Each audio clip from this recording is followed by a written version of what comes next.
এবার হচ্ছে কিছুটা চিংড়ি মাছ দিলাম, মানে একটা হাঁসের ডিম দিছি পেঁয়াজ মরিচ ভাজার ভিতরে, কিছুটা চিংড়ি মাছ দিলাম। এখন যে নুডলসের মশলাটা ছিল সেটাও এটার ভিতর দিয়ে দিলাম। মুরগির মাংসটাও দিতাম, বাট মুরগির মাংসটা বড় প্যাকেটে জমাট বেঁধে আসছে, এর জন্য দিতে পারলাম না।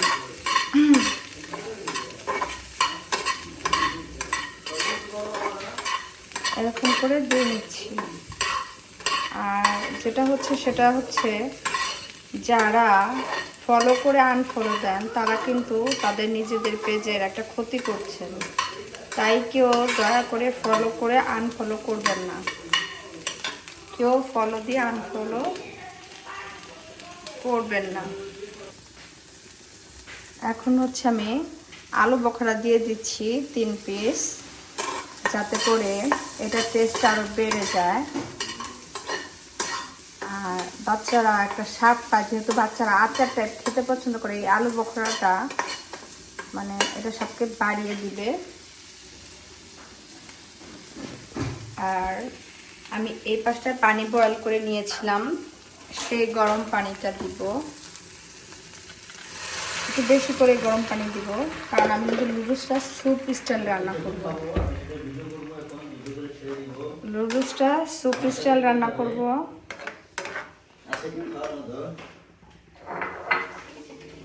এই যে আমি নুডলসগুলো দিয়ে দিলাম। চিংড়ি মাছটাকে দিছো? এটা স্যুপের মতো স্টাইলে রান্না করব। সব দিয়ে দিছি। অল্প একটু আদা রসুন বাটা দাও,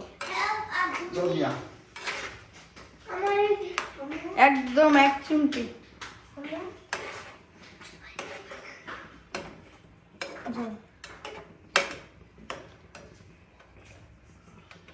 গ্যাসের চাপটা একদম নাই বললে চলে। এখন এর মধ্যে একটু আদা রসুন দিয়ে দিলাম। আমি তো দেই নাই না, ওই দাও দাও, এই যে অল্প একটু দিব, মানে একদম কম, যেহেতু বাচ্চাদের গ্যাস্ট্রিক বেশি হয়। এই যে একদম এতটুকু এটা দিয়ে দিলাম।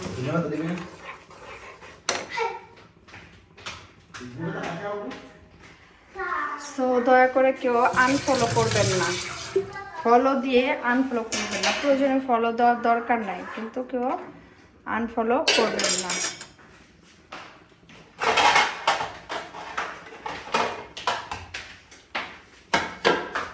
রান্না শেষ হয়ে গেল। দেখেন আমি কিন্তু ঝোল ঝোল স্যুপের মতো আর কি এটা রান্না করেছি।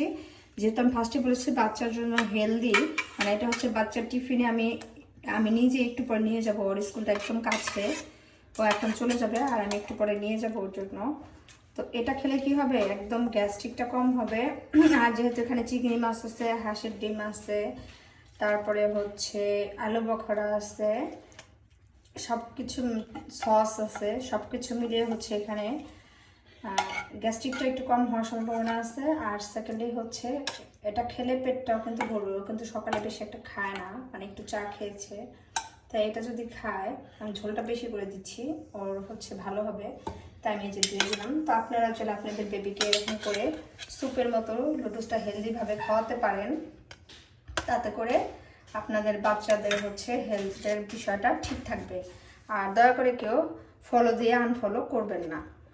ওকে।